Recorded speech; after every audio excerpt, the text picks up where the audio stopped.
Good morning and welcome to 365 Days of Amazing Stories with Theo Mayer. Here we are on day 257.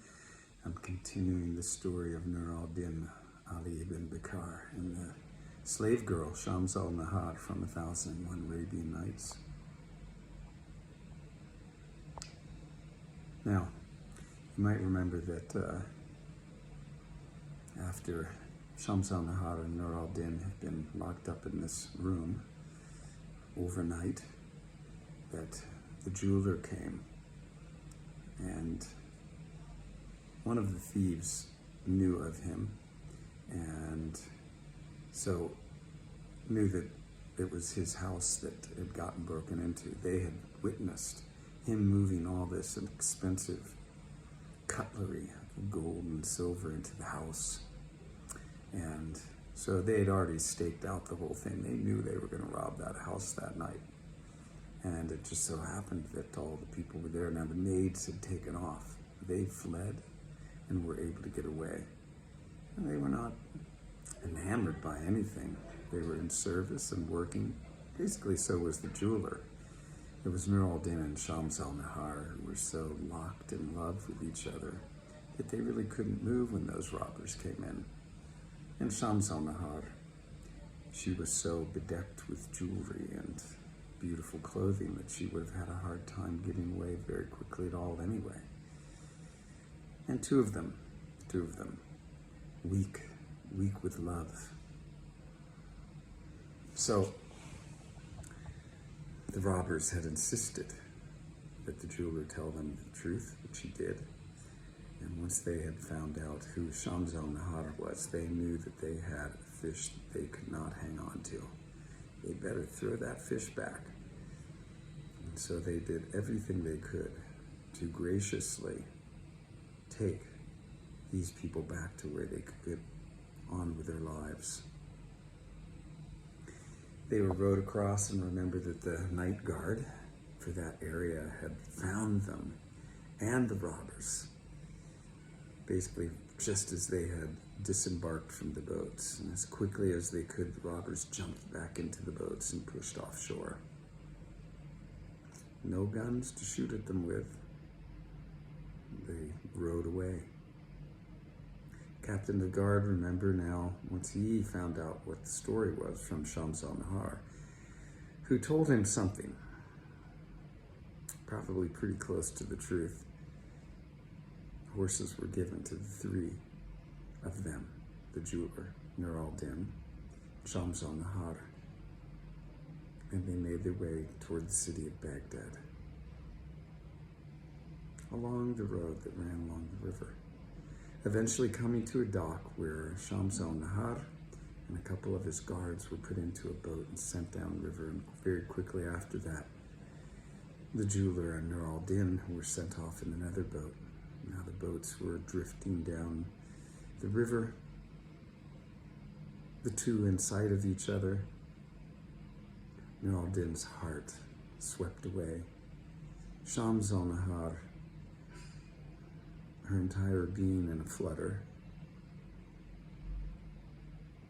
She had told the captain of the guard that she had gone off to see a friend and that things had gotten very late and that they were now stranded where they were when the captain of the guard had come up. Always covering her tracks, covering their tracks. Well, the maids had returned, the maids who had fled that night at the jeweler's house. They had fled as quickly as they could, and by secret paths had gotten back to the palace of Harun al-Rashid. They had told no one anything about what had happened. And the head maid, the maid who was always transporting the messages back and forth, she was very distraught, not knowing what had happened to her mistress.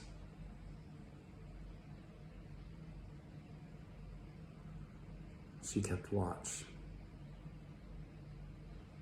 all through that night, the next day, and finally,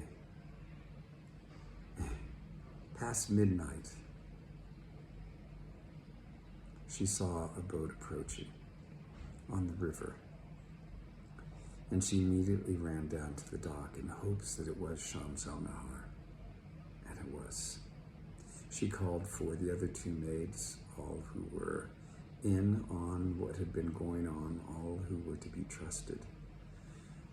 And the three of them half carried Shams al-Nahar into her quarters and laid her on her bed, making her comfortable, taking off what clothing they needed to, and jewelry, in order for her to relax and recline as best she could.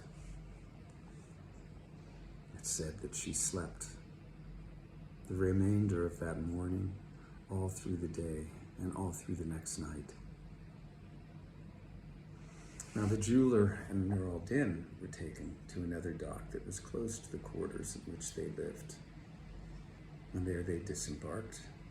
The jeweler made sure that Nur al-Din got to his house before returning to his own. Both families were extremely worried and upset as to what had happened to the two of them.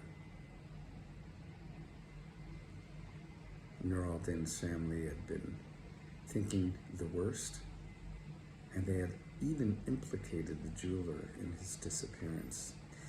So it was a good thing that he showed up with Nur al-Din. They thanked him, prostrated themselves to him for delivering Nur al-Din back to them safely. And then he returned to his house, where he was greeted in much the same fashion by his family.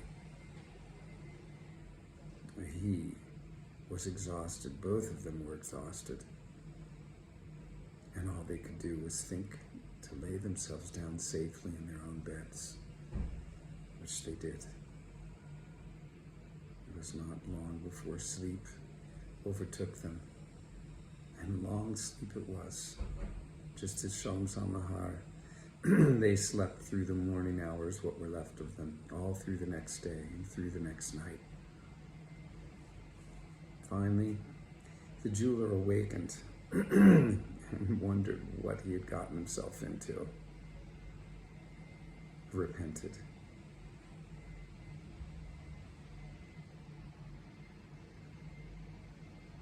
The neighbors came.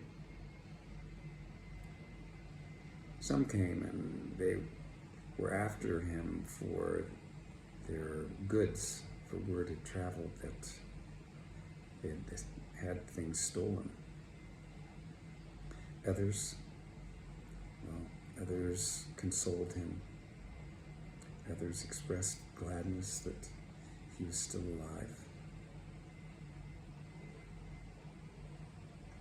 He did not know what he was going to do to replace these people that he'd borrowed all these things from. Well, we'll leave the story here. Find out what happens next with our three main characters. I hope you have a good rest of the day. Thanks for joining.